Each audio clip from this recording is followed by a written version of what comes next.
Welcome to World War II Ashes. Learn the untold. 001, September the 3rd, 1939, the chill of early morning bites at the fields of northern France. Fog clings to the low stone walls, turning them into ghostly outlines. Soldiers trudge through mud that pulls at their boots, the metallic scent of wet earth mixing with the sharp tang of gun oil and sweat. In the distance, the faint rumble of tanks echoes over the horizon, not advancing, just waiting. Dogs bark somewhere behind the villages, breaking the heavy silence. And above it all, the wind whistles through the barbed wire of defensive lines, carrying a strange, tense anticipation. The world is holding its breath. On this morning, Britain declares war on Germany. Across the Channel, Paris feels heavier than ever, though the streets seem almost peaceful. Civilians glance nervously at newsstands.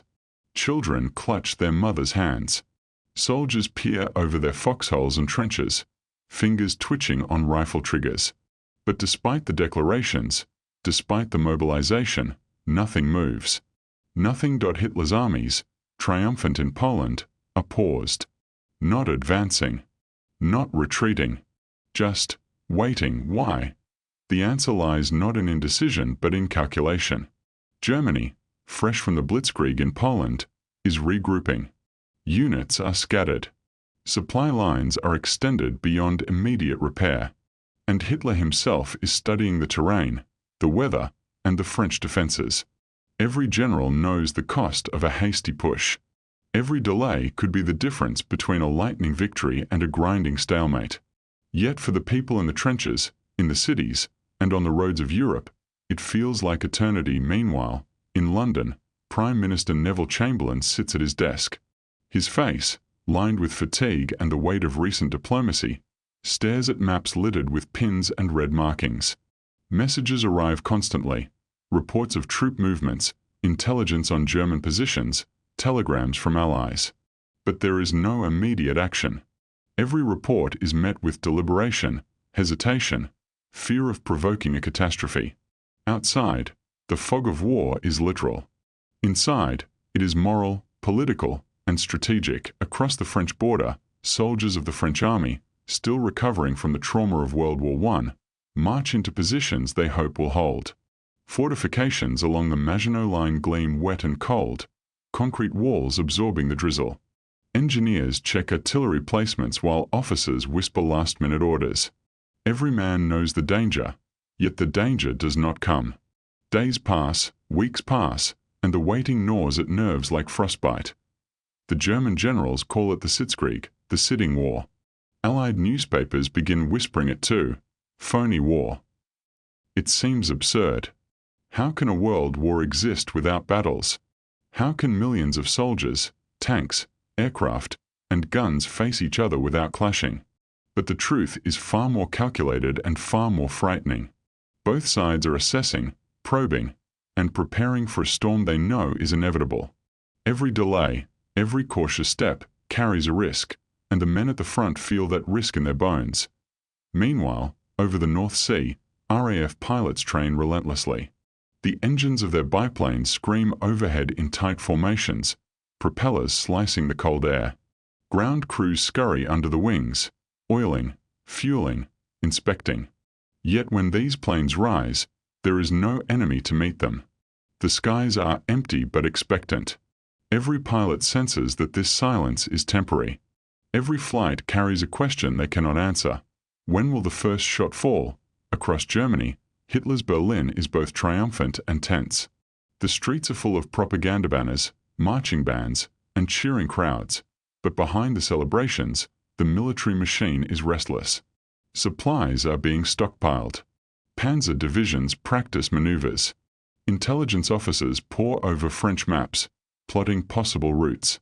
Hitler's gaze stretches far beyond the borders of Poland, to the rich industrial heart of France and the Low Countries.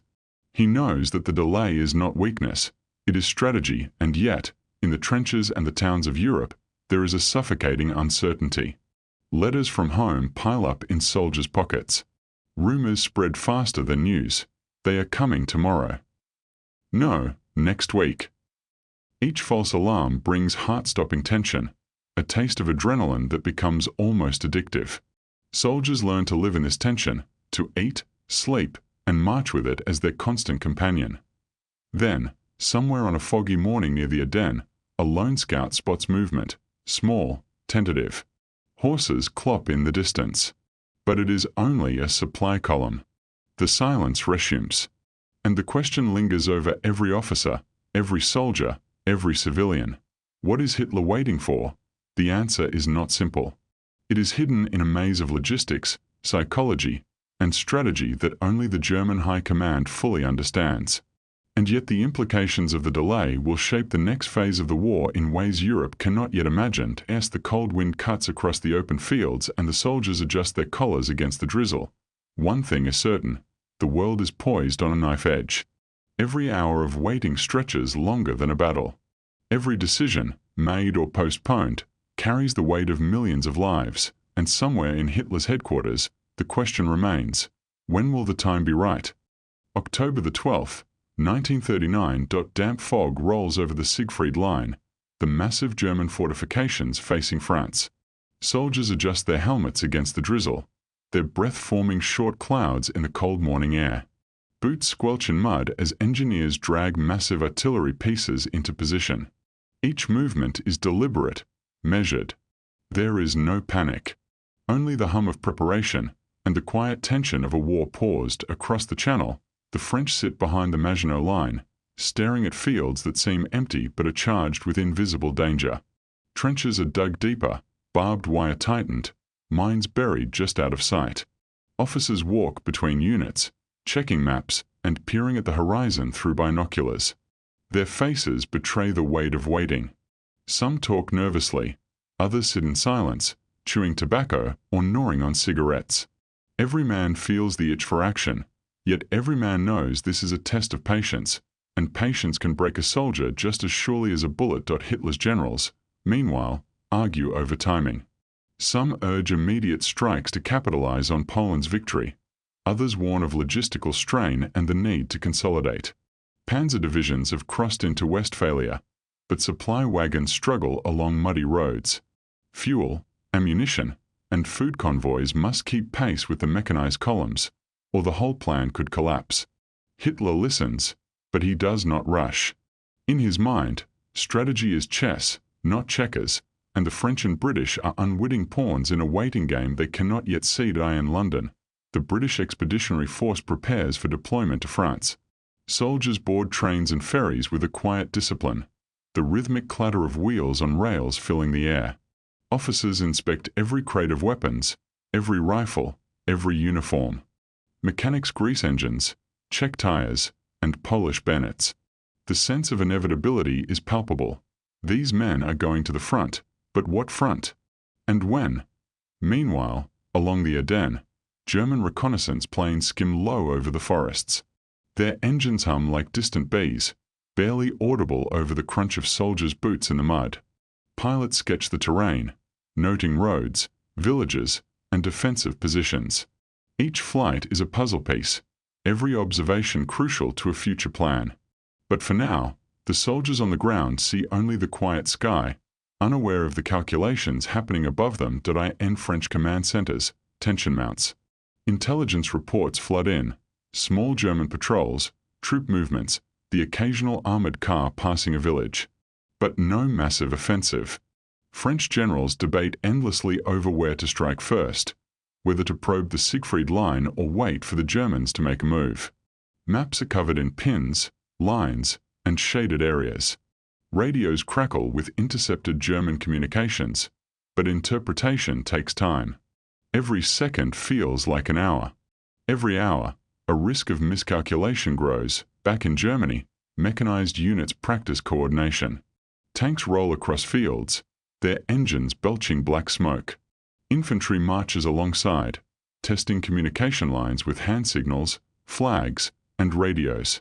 Soldiers load, fire, and reload, rehearsing the dance of Blitzkrieg that will soon shock the world. Artillery crews practice rapid emplacement and withdrawal. Engineers measure terrain, noting every ditch, hill, and river crossing. Each day of waiting is another day of preparation, Another rehearsal for the storm yet to come. On the civilian front, life continues with uneasy normalcy. Villagers tend livestock in fields under a grey sky. Shopkeepers sweep rainwater from cobblestones. Children chase kites across open fields, oblivious to the fact that their world stands on a knife edge. The phony war becomes a psychological battleground. The constant tension, the endless waiting, gnaws at nerves. Letters home describe boredom, fear, small acts of heroism, and petty frustrations alike. Soldiers write of mud, cold, and longing for battle, or longing for anything to break the silence. Eye in the air.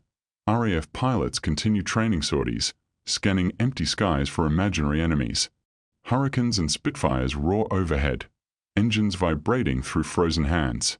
Mechanics in greasy overalls wipe sweat and rain from windshields, double-checking machine guns.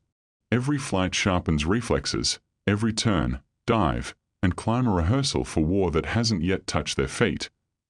But under the surface, small clashes, probes, and reconnaissance begin to hint at what is to come.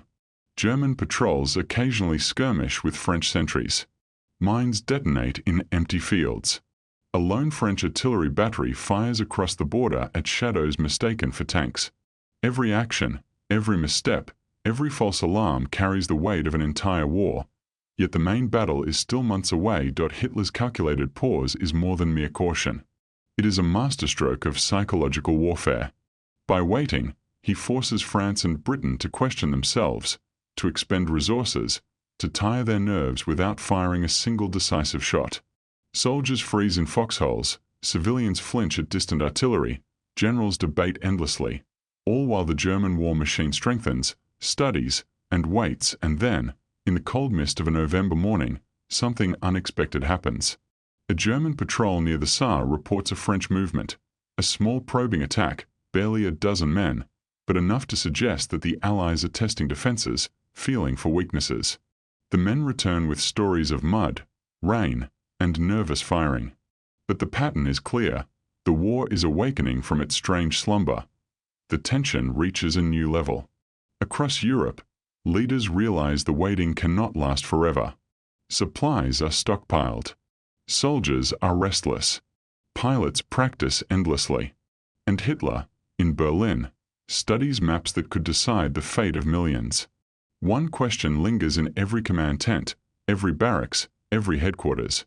Who will strike first, and what will the consequences be? The world is poised on the edge of movement, of violence, of shock. And somewhere in the foggy fields of northern France, in the silent forests of the Ardennes, a single misstep, or a single decision, could ignite the war that has so far only whispered its threat. A question hangs in the cold air. When the silence finally breaks, will Europe be ready? May the 10th, 1940, dawn breaks over the Ardennes. Mist curls over the treetops, hiding the movements of thousands of men. The forest smells of wet pine, mud, and oil. The ground trembles faintly under the weight of armored vehicles inching through narrow roads. Soldiers clench their rifles, the cold biting through gloves and uniform. The air is thick with the metallic tang of anticipation, the same anticipation that has haunted Europe for months. The silence of the phony war is over. For months, Hitler had waited. The Allies, entrenched behind the Maginot Line and along the Belgian border, had assumed the war would be cautious, slow, predictable. They were wrong. Every delay had been calculated. Every pause had been a rehearsal for a lightning strike that would unravel decades of assumptions about modern warfare. Panzer divisions, fresh and rested, roll in perfect coordination. Motorized infantry follows. Reconnaissance units skitter ahead, radios crackling with urgent messages. French and British commanders, confident in their defensive positions, watch as reports come in. The Germans are massing, not along the Maginot Line, but through the Ardennes, a forest considered impassable by tanks. The French generals cannot believe it. They had assumed the dense forests and winding roads would slow any armored advance. And yet, there it is, a massive, mechanized force, moving with terrifying speed and precision. The first shots fall. A patrol in a Belgian village spots German soldiers probing defenses. Rifle fire echoes through the trees, a sound so sudden and sharp it wakes the nerves of every soldier in the line. Panic and adrenaline spread quickly.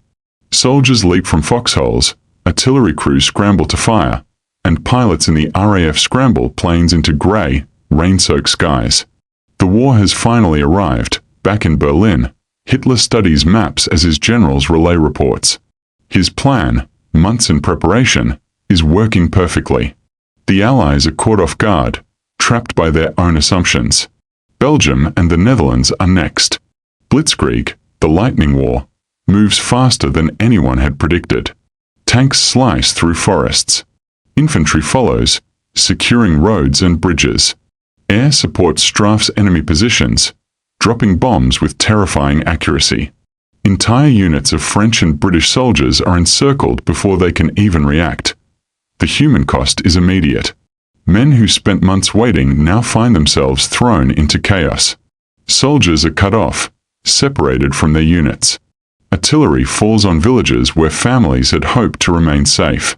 Panic spreads faster than bullets. The long, cold waiting of the Phony War has left them unprepared for this sudden storm. Letters home are hastily written, full of fear and confusion. Some are never sent. Amid the chaos, small acts of heroism shine through.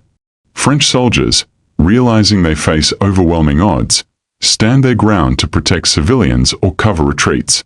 RAF pilots, though outnumbered, make daring sorties to slow the German advance. Stories circulate of individual bravery: a lone tank holding a bridge for hours, a medic rescuing wounded under fire, a commander sacrificing himself to save his men. These moments of courage, often overlooked in the sweep of history, remind us that human spirit endures even when strategy and machine seem unstoppable. The speed of the German advance overwhelms communications. Radios are jammed, lines cut, couriers delayed by chaos. Confusion reigns. Commanders at the front can barely relay orders. Soldiers face enemy tanks in open fields, artillery from directions they did not expect. The Phony War, which had lulled Europe into a false sense of calm, has been replaced by shock and disbelief. Even the Maginot Line, long hailed as an impregnable defense, is rendered almost irrelevant. The Germans have simply bypassed it, turning strategy into tragedy for those who trusted in static fortifications. French generals had prepared for a slow, methodical war. Hitler delivers a fast, brutal lesson in the new rules of modern warfare. Speed, coordination, and surprise are the ultimate weapons. By May 14th, German forces enter Brussels. Civilians flee, soldiers retreat, and radio broadcasts announce the unthinkable. Paris, only weeks ago calm and tense with anticipation, braces for occupation. Soldiers on the front lines have gone from waiting to running for their lives in less than a week. The psychological toll mirrors the physical one: exhaustion, fear, and disbelief gnawing at everyone caught in the whirlwind. Meanwhile, across the Channel, Britain watches with horror. Prime Minister Winston Churchill, recently returned to office, is forced to make rapid, decisive choices. The British Expeditionary Force moves to assist, but the speed of the German advance has already disrupted all plans. Communications between French and British command falter under stress. Every hour counts, and every misstep costs lives. The Phony War has revealed a cruel truth: waiting can be just as deadly as combat. Preparation, vigilance, and patience are double-edged swords. Soldiers and civilians alike discover that months of tension and anticipation cannot shield them from the reality of a war that moves faster than any of them expected. Yet, for all the destruction, there is a strange sense of inevitability. Hitler had waited for months, watching, calculating. The Allies had waited, hoping the Germans would act cautiously. And now the consequences of these decisions unfold in real time. Strategy, human emotion, and technological innovation collide on the battlefield in a storm of chaos and precision. DS tanks roll through Belgian towns and troops push further into France. One question hangs over the continent: how far will the German advance go before the Allies regroup? Can modern warfare, once considered predictable, ever truly be countered? And what lessons will the world take from the months of quiet that came before the storm? The answers will shape the next phase of World War II, but for now, Europe can only watch, react, and brace for the next shockwave. The Phony War is over. The real war has begun. What happened next would redefine modern combat forever and set the stage for battles that would shock the world in ways no one could imagine. TOB continued. If you want to understand how Germany's surprise strategy unfolded in Belgium, the Netherlands, and France, and how ordinary men faced extraordinary choices, hit that *** subscribe button *** and turn on notifications. Comment below. If you were a soldier waiting in the trenches during the Phony War, would you have been able to stay calm? Thanks for watching this chapter of World War II. If you find this video helpful, please support us by liking and dropping a comment. Also, don't forget to subscribe to the channel to catch the next chapter of this series. Until then, take care.